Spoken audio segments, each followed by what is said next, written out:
وإذ قتلتم نفسا فادارأتم فيها والله مخرج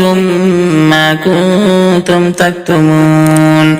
فقلنا اضربوه ببعضها كذلك يحيي الله الموتى ويريكم آياته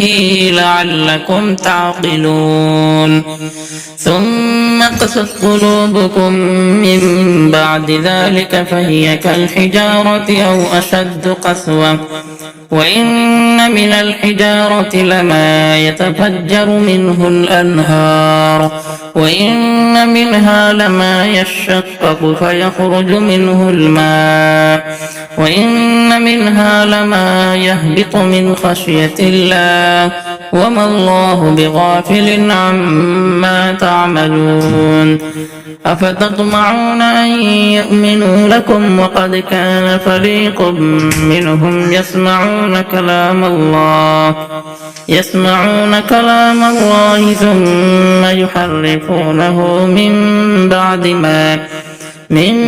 بعد ما عقلوه وهم يعلمون وإذا لقوا الذين آمنوا قالوا آمنا وإذا خلا بعضهم إلى بعض قالوا أتحدثونهم بما فتح الله عليكم ليحاجوكم به عند ربكم أفلا تعقلون أولا يعلمون أن الله يعلم ما يسرون وما يعلنون ومنهم أميون لا يعلمون الكتاب إلا أماني وإنهم إلا يظنون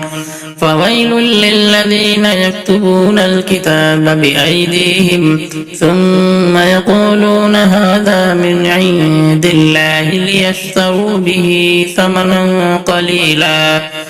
فويل لهم مما كتبت أيديهم وويل لهم مما يكسبون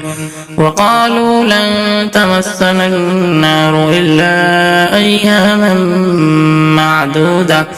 قل أتخذتم عند الله عهدا فلن يخلف الله عهده أم تقولون على الله ما لا تعلمون